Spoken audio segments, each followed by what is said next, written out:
Olá,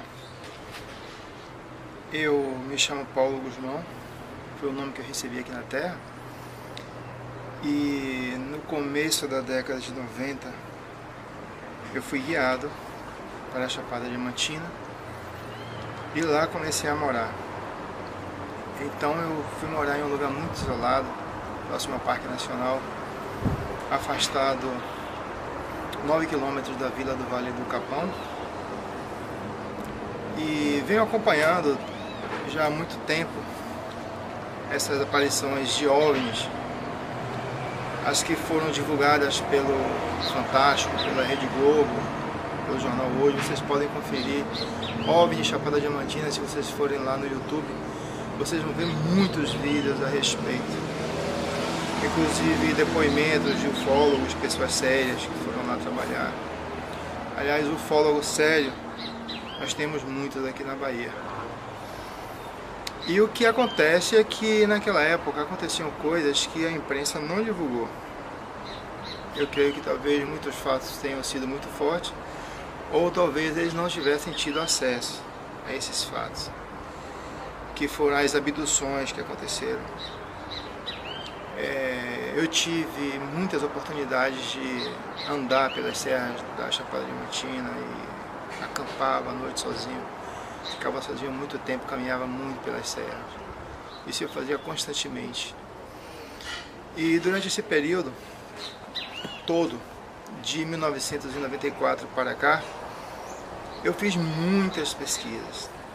Então, além do que eu tinha presenciado, do que aconteceu comigo, eu conversava com pessoas que me davam depoimentos, pessoas que eram abduzidas, que eram sugadas. Conversava com pessoas que tinham presenciado os fatos de Mucugê e tantos outros fatos que eu pretendo estar divulgando isso em breve. Estou relacionando tudo, mas eu passei todo esse tempo sem ter coragem de trazer isso a público. Eu sei assim, as dificuldades que são quando alguém assume ter que chegar a público e falar sobre questões relativas à ufologia. Eu tenho presenciado muito descrédito por parte das pessoas, mas também, por outro lado, a coragem de muitas pessoas, de tantos ufólogos interessados em mostrar ao mundo o que realmente está acontecendo, de pessoas que foram abduzidas, de transmitirem seus contatos através da imprensa, da internet, e isso me motivou muito. E de um tempo para cá, eu começo a me sentir até um pouco omisso. Então, para que eu possa resgatar essa dignidade minha interior, eu venho a público e vou relatar os fatos que eu presenciei, não todos. Eu não posso ainda estar falando de tudo, mas eu vou passar para vocês algumas coisas que aconteceram. Então, durante esse período todo, eu gravei muitos depoimentos, mas foram muitos mesmo, foram horas de depoimentos, com várias pessoas na Chapada Diamantina toda. Eu tenho esses depoimentos gravados. Através do meu blog também, eu já comecei a colocar alguns. navenachapada.blogspot.com. Vocês podem acessar aí que vocês já vão começar a ver alguns depoimentos que eu estou descrevendo. Mas os depoimentos em vídeo, alguns ainda tenho que pegar a autorização das pessoas que eu não peguei. E já que eu vou expor essas pessoas ao mundo, né, ao YouTube, eu resolvi primeiro fazer isso comigo mesmo. A princípio eu relutei muito, mas eu não acharia justo eu estar expondo a imagem das pessoas e não expor a minha. Então, por isso também eu me motivei também a estar fazendo isso. O que acontece é que desde aquela época que estava aparecendo aquelas aparições, na verdade, aquelas aparições elas eram hologramas que eram projetados. Algumas eram realmente naves, aquelas que transmitiam quintura realmente eram naves, mas outras eram hologramas. Aqueles seres que estavam lá na Chapada Diamantina Eles eram os Greys. Eu vou repetir para que vocês entendam. Eles eram os Greys, estavam lá na Chapada Diamantina em 1994, em 1990, 1995, 1996, como foi relatado, filmado pela TV e com bastante depoimento de pessoas. Só que existe um detalhe. Eles chegaram lá já há algum tempo, eu creio que há mais de 50 anos. E eles não saíram de lá. Já há muito tempo eu moro perto de um local onde eu senti uma vibração muito estranha, porque quando eu durmo, eu sempre faço pesquisa no mundo astral, eu saio do corpo com facilidade, eu comecei a exercitar isso desde criança e nunca participei isso para ninguém, são fatos assim, que eu guardei para mim e agora eu venho tornando isso a público. Então existe uma determinada serra lá na Chapada Diamantina, que eu não vou também falar agora que serra é, que existe uma base. Eu vou falar bem claro para que vocês entendam, uma base extraterrestre de reptilianos e greys. Então, quando eu entrei nessa base, eu vi um gigantesco laboratório. No momento eu tomei um susto. E aí, para poder compreender um pouco, eu tive que me aprofundar mais, tive que me estudar mais, tive que pesquisar mais na internet, eu tive que também assistir vídeos. Então era uma coisa que eu não fazia. Como todos sabem, o Vale do Capão tem um serviço de internet péssimo. Eu não tenho luz em minha casa, eu moro em um local completamente isolado do mundo, não tem casa perto. A casa mais próxima é a meia hora andando, a comunidade mais próxima, que é a Conceição dos Gatos, fica a 3 quilômetros e pouco. Então realmente pra gente é muito complicado. Nós vamos para casa simplesmente, dormimos 7h30 da noite, 8 horas no máximo, e com isso eu tenho a oportunidade de ler.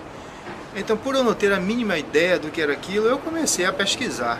E eu encontrei muitos vídeos e depoimentos parecidos, similares. E eu acredito que isso não foi por acaso. Vejam bem, eu assisti um depoimento de um garoto aqui do Nordeste, vocês podem ver na internet, que é o caso Janiel. E depois assisti um vídeo de David Icke, que ele entrevista a Credo Mutar, e lá é a Agenda Reptiliana 7, se não me engano. 7.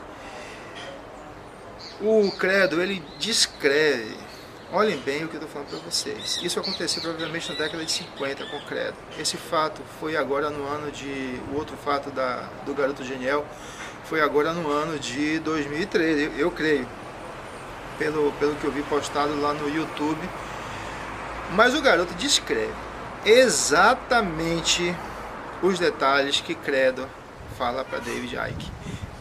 Os olhos, o tamanho do nariz, a mão. O garoto fala que a mão era assim, Credo diz que o polegar era nesse sentido. Então eu não tenho dúvida que os fatos estão relacionados. Hoje a ufologia moderna, ela trabalha muito com comparações. São fatos que a gente não pode realmente estar negando. Esses fatos assim, foi uma coisa que aconteceu lá na África e outra aqui no Brasil, no Nordeste, recentemente. Então esses seres que abduziram essa criança, eles fizeram experiências, eles agora não estão mais torturando as pessoas sem anestesiar. Eles utilizam uma espécie de anestesia e o menino disse que não sentiu dor. Mas está todo mutilado. Vocês podem assistir na internet que vocês vão conferir. Então daí veio a minha preocupação em saber que estes seres, eles estão instalados na Chapada Diamantina e estão aliados com os Greys, são os reptilianos e os Greys na mesma base. Então de um tempo para cá eu comecei realmente a pesquisar mais e comecei a entender talvez o verdadeiro significado daquele grande laboratório que existe ali. Na verdade, esse laboratório é parte de uma cidade subterrânea que existe. E ainda afirmo para vocês que isso acontece em duas dimensões, tanto no mundo extrafísico quanto no mundo material. A Chapada Diamantina, ela tem só catalogadas, que a gente, por informações dos guias, né, que trabalham na região, 333 grutas e cavernas, só na região de Iraquara. E a Chapada Diamantina é toda oca. Quem estuda um pouco sabe disso. Então, a partir daí, em 2009, aconteceu uma operação do Conselho Intergaláctico. Algumas naves passaram para uma região do subterrâneo e desestruturados algumas bases deles. Assim, haviam equipamentos que eles estavam utilizando para algum propósito. Eu pude presenciar, eu pude ver esse fato, eu e mais algumas pessoas. Meu filho, por sinal, também viu isso comigo. Isso aconteceu quando nós estávamos fora do corpo, nós pudemos presenciar esse fato. Mas eles ainda continuam lá. O que me levou realmente também a estar fazendo isso, a estar divulgando esse vídeo, a estar fazendo esse tipo de divulgação, é o fato de ver ultimamente tanta apologia aos reptilianos e às Greys. Eu peço a vocês muita cautela mesmo. Eu acredito plenamente que existe uma parte dos reptilianos e dos Greys que eles são conscientes da verdadeira necessidade de evolução. E também tenho visto muita informação falsa. Não acreditem em quem diz que incorpora espíritos de Grey, porque não existe incompatibilidade energética nenhuma. Um Grey, ele não pode incorporar num corpo humano, porque senão esse corpo humano ele ia desfalecer. Os Greys vieram de um sistema que já não existe mais. O mundo que eles habitaram, eles sugaram tanto esse mundo, que o mundo simplesmente perdeu a sustentação, perdeu a força magnética de atração que ele tinha em relação à sua estrela, se afastou e congelou. E por isso eles saíram pelo universo à procura de novas moradas. E aqui na Terra eles se instalaram e existem 3 bases deles. Vejam bem, 3 bases deles. Uma na Chapada Diamantina, outra na Amazônia e outra na África. Então o que eu tenho para informar a vocês é o seguinte: vocês que pesquisam ufologia, que estudam, vocês podem ver, buscar na internet congresso de ufologia, depoimentos. Vocês vão ver o depoimento do Capitão Holanda sobre a Operação Prato. Então ele descreve em um exato momento que uma nave grande em forma de charuto ovoide, se não me engano, apareceu e um ser desceu da nave com um tubo, vestindo uma roupa, um macacão, e se apresentou a ele. Isso está gravado, está no YouTube, vocês podem pesquisar e podem ver. E foi um caso sério. Ultimamente o Ministério da Defesa liberou 4.500 páginas de documentos sobre esses relatos, né? Esse e mais outros. Então aquela forma que desceu ali, naquele instante, era uma forma Grey. Escutem bem o que eu vou falar. Só que era uma forma Grey primitiva, eu falo assim, primitiva de origem mesmo do mundo, porque a forma física deles está se deteriorando e eles não estão conseguindo se reproduzir, porque eles perderam a essência natural do mundo deles.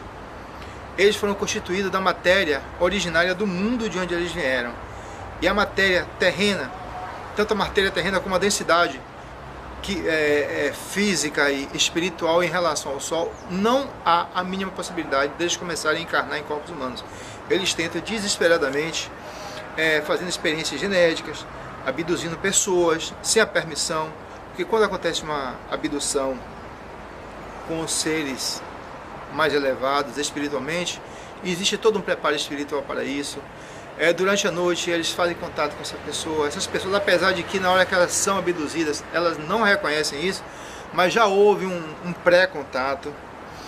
Então o que está acontecendo é que eles chegam, eles fazem abdução, fazem experiências genéticas, eles estão fazendo testes, inclusive com animais, com várias espécies e com os reptilianos, que não precisa nem estar entrando agora no detalhe dos reptilianos. Eu vou concluir essa parte aqui dos Greys, porque se a gente for falar aqui, vai ter muito assunto, muita coisa, mas só para concluir aquela parte que eu estava falando, quanto à visão do Capitão Landa, ali realmente era um Grey originário do planeta de onde eles vieram, que dizem que é de Zeta Reticuli.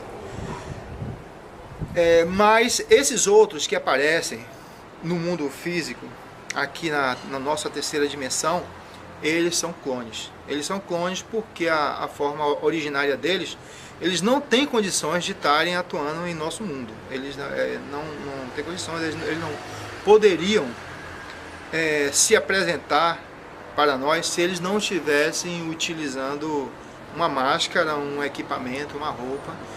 Então, essas formas que aparecem que as pessoas tanto falam são Greys. Greys clonados. Na verdade, eles são clones, eles foram produzidos. Eles são manipulados a distâncias, porque esses clones eles não adquirem alma, não adquirem espíritos, por isso é que muitas pessoas falam que eles são frios. Então, nesse momento que eles são clonados, eles através de equipamentos muito avançados, eles implantam neles uma frequência de onda magnética, que essa frequência, através dessa frequência de onda magnética, eles podem ser manipulados à distância. É como se fosse eu, por exemplo, manipulando o ser que se apresenta lá, e esse ser responde o que eu faço. Então é preciso que tenhamos muito cuidado. Vamos parar com essa apologia a Greys e a reptiliana, porque na verdade já sabemos muita coisa sobre eles, mas também o que sabemos ainda é pouco. Ainda é pouco. E eu gostaria de terminar esse vídeo, assim, foi muito esforço de minha parte estar aqui gravando isso. Realmente eu não tenho costume de fazer isso. Apesar de já ter feito algumas palestras, eu ainda me sinto acanhado de estar de frente de uma câmera e estar fazendo esse tipo de revelação. Mas eu gostaria de deixar uma mensagem para vocês. Essa mensagem que eu deixo é a seguinte: não vamos ficar esperando que venham extraterrestres nos ensinar e salvar a Terra. Nós, seres humanos, somos capazes sim de mudar esse mundo. Mudem com a forma de pensar de vocês, porque nós somos aquilo que pensamos. Então curem a depressão de vocês tendo fé em Deus, elevando o pensamento ao alto, buscando conhecer a si próprio através da meditação ou através de qualquer religião. O ser humano, existem muitos seres humanos que ainda precisam de religião. Então, mas que busquem de uma maneira não agressiva, de uma maneira não crítica, porque os verdadeiros mestres não criticaram, não foram agressivos, aceitaram a diferença evolutiva de cada um. Então eu peço a vocês muita consciência. Nós podemos sim salvar o mundo, mudando o mundo que está ao nosso redor. Às vezes não podemos ir ajudar uma pessoa, mas um simples sorriso, um simples gesto, um simples aperto de mão, um simples abraço, uma simples palavra de carinho, de conforto, já muda o estado vibratório de uma pessoa. E se essa pessoa ela tem um estado vibratório sutil, positivo, elevado, automaticamente isso vai estar influenciando as pessoas que estão ao seu redor. Então isso foi o que mais os grandes mestres que vieram aqui à Terra, eles fizeram. Eles tinham um estado de vibração muito positivo e isso realmente irradiava através de toda a sua aura. Então muita paz, muita luz e muito amor para todos. Gratidão.